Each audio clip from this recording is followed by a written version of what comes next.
Welcome back to the Turtle Optimist podcast. Today, we're diving deep into a movement that's empowering women runners and challenging the status quo. We're talking to Ray Bovich, who's spearheading the Let Her Run movement and organizing a powerful run on May 11th. Get ready for an inspiring conversation about empowerment and the power of community. Let's get started. Welcome to the show, Ray. Good Before morning. Thank you. Good morning. Before we get started, do you mind telling us a little bit about yourself? Sure, certainly. Part chokes me up. My name is Ray Bovich. Profession, I'm a partner and wealth manager in Worcester Square Advisors. We're a wealth management firm here in New Haven, Connecticut. Personally, my wife Nancy and I have three adult children, all boys, and most excitingly for us, a 2-year-old grandson. Hmm, congratulations. That's very exciting. So today we're going to talk about Let Her Run. It's a hashtag, and I came across it going into a local running store here in Connecticut. And so talking to you, in 2020, the hashtag Let Her Run organically arose. So can you describe the specific events or social climate that led to its creation and how it evolved into like a central part of your organization's identity? So it's the road race, the hashtag Let Her Run road race on Mother's Day this year in Madison, Connecticut, is a result of a series of events that occurred starting 10 or 12 years ago. So Connecticut Wave Runners, which is the sponsoring running club for the hashtag Let Her Run road race, was originally founded by some other runners.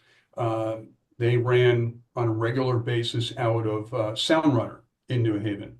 Mhm. Uh, Time that they started the club, Sound Runner was being sold to Marathon Sports, and these runners wanted to maintain a sense of community. I got involved. I'd always been a runner. I've always been active. My schedule didn't really fit, some of those regular runs. But I got involved and started leading with a good friend of mine, Bob Stanners, a Sunday run in Hammonasset. And that eventually became the nucleus for Connecticut Wave Runners. And in 2017 or 2018, a couple of our runners were raising money. A couple of our Connecticut Wave Runner members were raising money in order to run in that year's New York City Marathon. So we said, let's throw a party, let's throw a party. Let's pass the hat and let's see if we can't raise some money to help, our members, support their charities. So pass the hat, as it were, and we got some money. Most of it was out of members' pockets at the event. But as we approached local merchants, they said, "Sure, we'd love to help you, but you know." You're not a not-for-profit, you're not a 501c3, so come back to us. So we applied for and achieved the 501c3 status in 2020. And each year since 2020, the membership would vote on one or another charity to support. So for a couple of years, we've raised money. First couple of years, we raised money for opioid awareness, local opioid awareness programs. And then we started focusing more on domestic violence. So one of the board members had a family member who, was subject to domestic violence, and it really just opened up our eyes. And you mentioned the organic growth of the hashtag Let Her Run. That was originally launched in 2020 by the marketing group at Marathon Sports in Boston, because there have been so many women who are harassed, if not assaulted, while out for a run. And it's a healthy activity, supposed to clear your mind, etc. And it was just became a very difficult environment. So about a year ago, Marathon Sports, who we're still very closely connected with, and because of this upcoming race, we're much more closely connected with. They approach us, we'd love to help you sponsor a road race in Connecticut, in your neighborhood. So we put our heads together. We went through, a number of iterations. What are we going to call it? Where is it going to be held? When is it going to be held, et cetera. and we decided to name it the hashtag Let Her Run Road Race. Again, it's Mother's Day. Be starting and ending at the Surf Club in Madison, Connecticut. Information about the race is available at letherrunroadrace.com. No hashtag in the website, letherrunroadrace.com. It's a 5 mile race along Long Island Sound. It's a beautiful location. We regularly run there or near there, so it's very much wave runners' home course.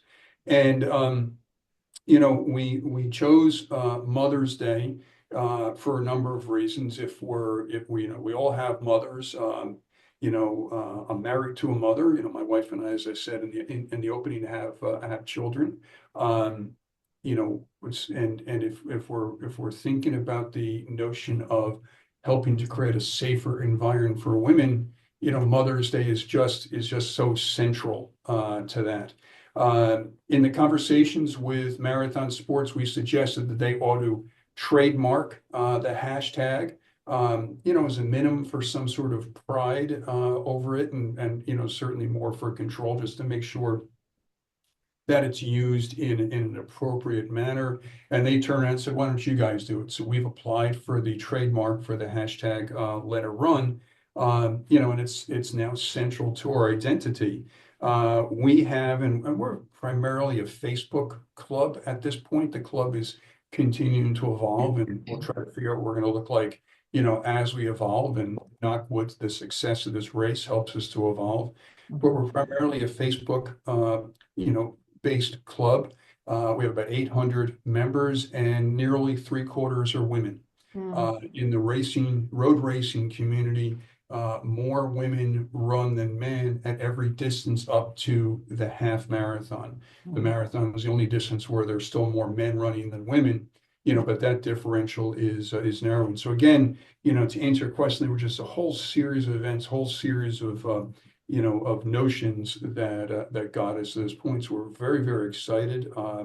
We've had some excellent support from the community. Town of Madison is being hugely supportive in helping us run this race. Local merchants have been sponsoring and donating. The registrations are strong. We're looking for continued strong registrations and maybe some nice weather. Yes. That's probably the last thing to hope for, and one we have the least amount of control over. Right, right. Yeah, I'm gonna be there, so hopefully it will Looking be forward to seeing you there. Yeah. nice weather. Yeah. So talking about the trademark, and I know that you and I talked about before this taping, I know that you had talked about there was a vision of maybe even other clubs using the hashtag. So can Yes. you elaborate on the process and like how you envision that collaboration effort, like expanding the movement's reach? Yeah, it's, runners talk about being in the zone. I tend to zone out, and mine goes in all sorts of crazy directions. Sometimes I still think I can play third base for the Yankees, but I'm way past, dreaming about that. Uh, Mm, but as I said, we we look to we've trademarked, we've applied for the trademark for the hashtag. It should be, approved within the next 60 days or so. It's a several month, though fairly straightforward process for anybody who's been involved. Um, First minimum is just pride of ownership. We want to be able to pat ourselves in the back and say, hey, look at us. I'm honest enough to say that. We'd love it if other running clubs, and there, several here in the state, and some of the other running clubs have runners, that will be running with us. We run with them. It's a social community. We'd love if another running club, I know you interviewed on your podcast a runner from North Carolina. We'd love a running club from somewhere else in the country to say, hey, fantastic idea. We'd love to do the same thing. We'd work out some, we'd want to make sure that the monies are going to a charity that we're all mutually comfortable with. Maybe some of the proceeds will come to us so we could support, our charity. I'd love to talk about our, designated charity along the way this morning if we could. mhm, So that's the positive way. If this is about women's safety, there is the terrible case of the University of Georgia student who was assaulted and eventually killed, went out for a run last summer. Um, it's all about women's safety, but we want to make sure that, as it's used, it's within the parameters, within the scope of what, our club thinks is there. So it's vague. Somebody come to me with an idea, we'll talk, and we'll get some clarity on it. We'll evolve, we'll develop. Yeah, great. That's awesome. Yeah, I know that several people will be watching this who are involved in other clubs all over the US. So I'm really hoping that that is something that comes to fruition just for everybody involved. So that's really good. So plugged in, our road race is letherrunroadrace.com. Our club is ctwaverunners.org. And there's contact information there. So I'd love to hear from other runners around the country. Perfect, perfect. So let's talk about your partner beneficiary. I believe it's connectioninc.org. The connectioninc.org. It's a private social services organization here in Connecticut. It's been around since the early 1970s. Full disclosure, I'm on the board there and I'm past chair of the board. Running from another group got me involved with them. So, there's a little bit of Forrest Gump, I think, in my life. I don't think I talk quite the same way.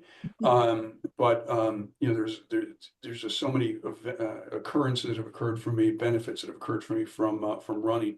So you can learn about the connection at theconnectioninc.org. Social service organization, as I said, they're about $66 million a year in annual revenues. And they are largely, nearly wholly funded by different public programs. They have, they started in the 70s helping those who were impacted by different substance abuses, alcohol, drugs, et cetera. There are a number of programs that help people, as they re-enter the society from, being incarcerated. They have a number of food bank, and that's probably not the best term for it, but food bank programs. There are a number of homeless programs that they support, and there are a number of domestic violence programs. So the monies we raise for the race will go to support their domestic violence programs. If we raise $10,000 this year, I would be beyond thrilled. And frankly, financially, it won't move their dial. But they are hugely supportive of us because this is a way for them to get exposure to another community, and just look to raise their profile. For us, they've got a very powerful social media program, social media machine. So there's a lot of calculation that goes on through this. And we wanted to partner with them because we've known them. We worked with them when we first became a nonprofit, 501c nonprofit, in support of their opioid programs. Subsequently, we worked with a couple other local women's programs, and then we decided to go back this year when this race came around. So I'd encourage everyone to take a look at the connectioninc.org. Yeah, thank you for that because I'm only new to Connecticut for the last 2 years, and so I had never heard of them until we talked. So I'll be looking into them. So thank you. I appreciate that. The event on Mother's Day, it's really a significant undertaking when you think about all the different moving parts, if you will. So what inspired really like the creation of the race and what impact do you hope it will have on both the participants and the broader community? So there's a lot of work. Yes, it's one of my full-time jobs. If I'm going to complain mostly about myself, we have a fantastically supportive board and at the club and core of runners. A number of people said to me, Ray, I haven't signed up yet because I want to know how you're going to need me to volunteer. We have we have enough volunteers for the course. I'd rather than sign up and run. There's going to be a lot of work beforehand, setting up and afterwards breaking down. But again, we were originally approached by Nick Cunningham. He manages the old Sabrick store for Marathon Sports. He said, I'd love to get more involved in organizing these races. I had experience, not from the grassroots level, but sponsoring other races previously in my career. Bob Stanners works at Marathon Sports, and he knew of my background. So Nick and Bob spoke. Bob's still on the board with me, and we started talking up, and we started kicking around ideas. What are we going to call it? Is it the Connecticut Wave Runners Road Race? Et cetera. Mother's Day is a great idea. Is it the Mother's Day Road Race? We eventually, as you know, settled to the hashtag Let Her Run Road Race on Mother's Day. We looked at different lengths and different locations. I think there's too many 5Ks, if you will. There are almost too many to be significant. You get to the half marathon distance, and it's a more select group. Mhm. As an older runner, I first started running 10Ks. So one of my good friends suggested, let's look at a 10K route. But we ended up, selecting the route from and to the surf club in Madison, the Madison Surf Club. It's a 5 mile route because for a number of years there was a road race held there. That race faded, as so many other things did, with COVID and the shutdowns in 2020.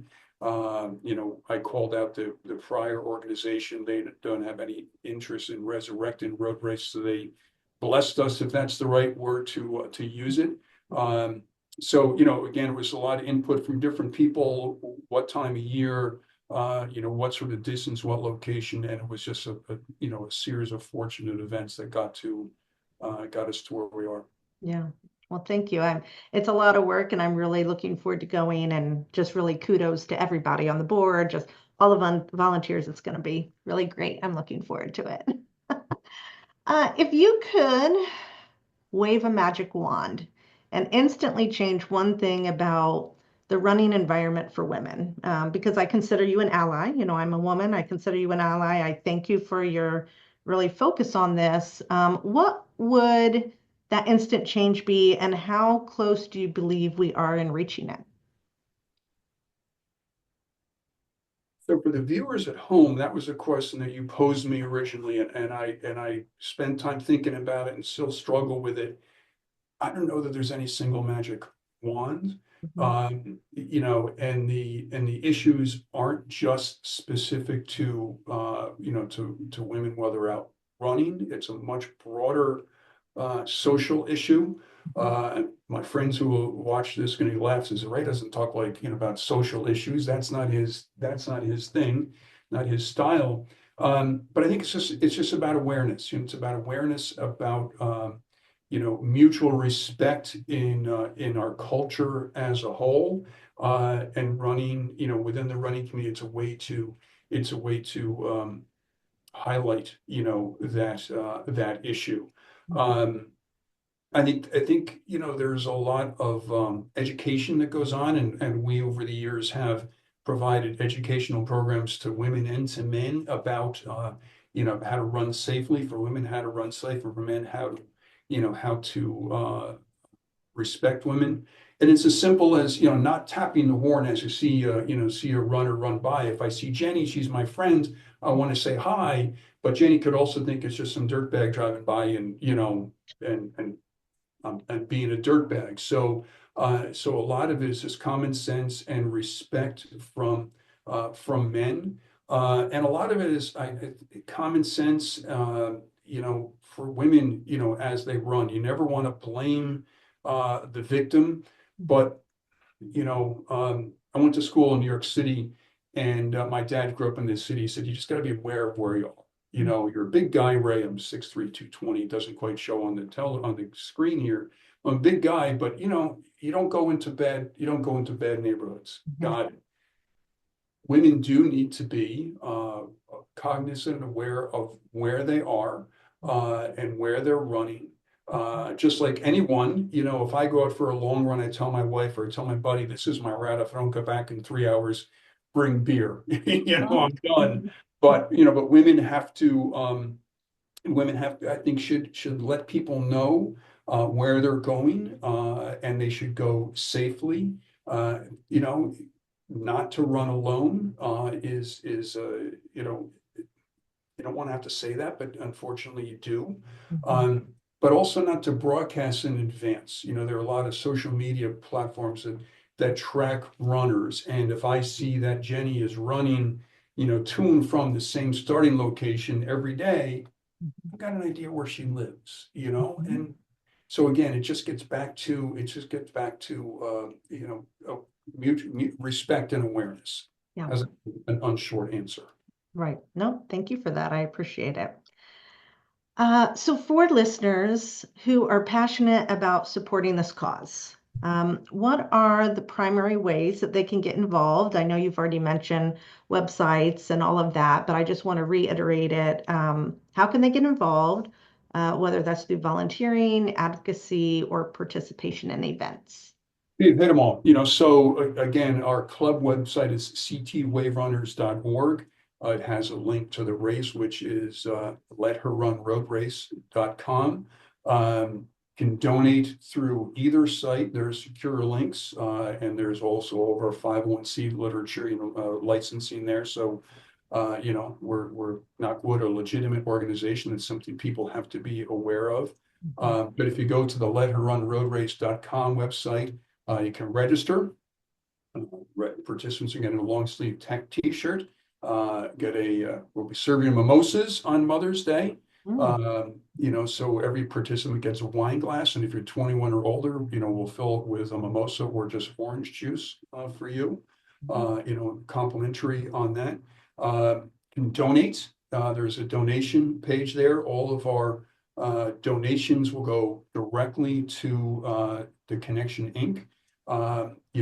Registration, the profits after expenses, and that's one of the great things about partnering with Marathon Sports is they're getting us these T-shirts at dirt cheap prices, things like that. So all of our profits after expenses will go to the charity. We will need volunteers at the course. If you're not a runner, come along. The race starts at 9 o'clock. You should really get there earlier so it don't impact parking for local businesses outside of the surf club. Come cheer us on, get to know the community. We're a very inclusive community. If you want to join the club, find us on Facebook. There's some very straightforward questions to ask just to show that you know, you're a runner, not, don't have to be a great runner. We have regular weekly runs out of Hammonasset, out of Old Saybrook. Mhm. This time of year, we do pop-up runs all around the area. Um, Come join us, runners of all speeds and stamina are welcome. All right. Well, thank you. Well, the run is happening on May 11th, and you can find the details along with other ways to volunteer. I'll put it in the show notes. And so I just want to say thank you to Ray for stopping by, and let's really work together as a community to create a safer and more inclusive running environment for women and everyone, everywhere. So thank you so much for tuning into the Turtle Optimist podcast. Thanks so much. Thank you.